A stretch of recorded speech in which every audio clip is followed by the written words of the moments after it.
ताकत न्यूयॉर्क से आ रही है। पश्चिमी न्यूयॉर्क में हो रही भारी बर्फबारी की वजह से वहां की प्रशासन ने इमरजेंसी का ऐलान कर दिया है। पिछले कई घंटों से वहां लगातार बर्फबारी हो रही है, जिससे सड़कों पर कई फीट तक बर्फ जम चुकी है। इन बेहद मुश्किल हालात को देखते हुए प्रशासन ने यह फैसला लिया है। वहीं मौसम विभाग का अनुमान है कि पश्चिमी न्यूयॉर्क में रविवार तक करीब 4 फीट तक बर्फबारी हो सकती है। न्यूयॉर्क के अलावा ओहियो और मिशिगन में भी मौसम बेहद खराब है, जिसका असर सड़कों के साथ साथ हवाई यात्रा पर भी पड़ा है। पुतिन के वफादार रमजान कादिरोव को यूक्रेन में मोस्ट वांटेड घोषित कर दिया गया। यूक्रेन ने कादिरोव पर खैरसोन के लोगों पर कहर बरपाने का आरोप लगाया। और 8 महीने से यूक्रेन में युद्ध लड़ रहे चेचन कमांडर रमजान कादिरोव को मोस्ट वांटेड घोषित कर दिया। मतलब यह कि यूक्रेन की सिक्योरिटी सर्विस यूनिट एसबीयू को रमजान कादिरोव की तलाश है। वो कादिरोव को इस तरीके से ढूंढ रही है मानो यूक्रेन के लिए चेचन कमांडर का मिलना जंग जीतने से कम नहीं।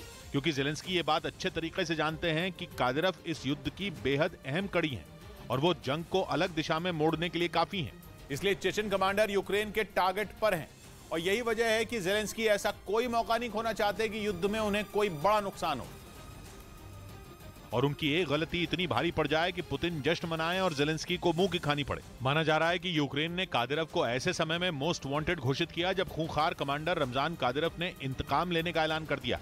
कादिरोव का यह गुस्सा यूक्रेन की उस स्ट्राइक के बाद फूट पड़ा जिसमें कादिरोव के 40 लड़ाकों को यूक्रेन की सेना ने मौत की नींद सुला दिया था। वो लोग ज़ेलेंस्की की फौज की मिसाइलों का शिकार बन गए थे। खैरसोन में कादिरोव के ठिकाने पर ज़ेलेंस्की के जवानों ने इतनी मिसाइलें बरसाई थीं कि उनके लड़ाकों को भागने तक का मौका नहीं मिला और तब ये दावा किया गया कि मिसाइलों की ताबड़तोड़ मार से 40 से ज्यादा चेचन लड़ाकों की मौत हो गई।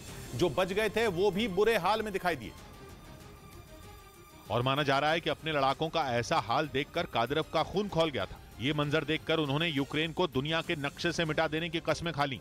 गुस्से की आग में जल रहे कादिरोव ने ज़ेलेंस्की से सबसे बड़ा बदला लेने की धमकी दे दी और माना जा रहा है कि रमजान कादिरोव की इस धमकी के बाद यूक्रेन दहशत में आ गया है, क्योंकि कादिरोव का इतिहास सबसे खूंखार रहा है और अब लगने लगा है कि आने वाले दिनों में ही कादिरोव कुछ ऐसा करेंगे जो यूक्रेन के लिए बर्बादी ला सकता है। क्योंकि पहले भी यूक्रेन के अलग अलग शहरों के साथ कीव पर ताबड़तोड़ हमलों में कादिरोव के लड़ाकों ने रूसी सेना की मदद की थी। उनके दम पर ही एक के बाद एक मिसाइलों को रूस ने यूक्रेन पर दागा था और देखते ही देखते पूरे कीव की तस्वीर बदल गई थी।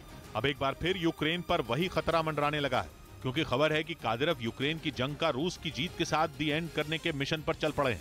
कादिरोव पहले भी ये कह चुके हैं कि भले ही यूक्रेन के साथ पूरी दुनिया खड़ी हो जाए, लेकिन यूक्रेन ज्यादा वक्त तक रूस के आगे नहीं टिक पाएगा। और तो और कुछ रोज पहले ही उन्होंने पुतिन को यह सलाह दी थी कि जंग को खत्म करने के लिए वो यूक्रेन पर हमला कर दें, ताकि ज़ेलेंस्की को एक तगड़ा झटका लगे और वो घुटने टेक दें।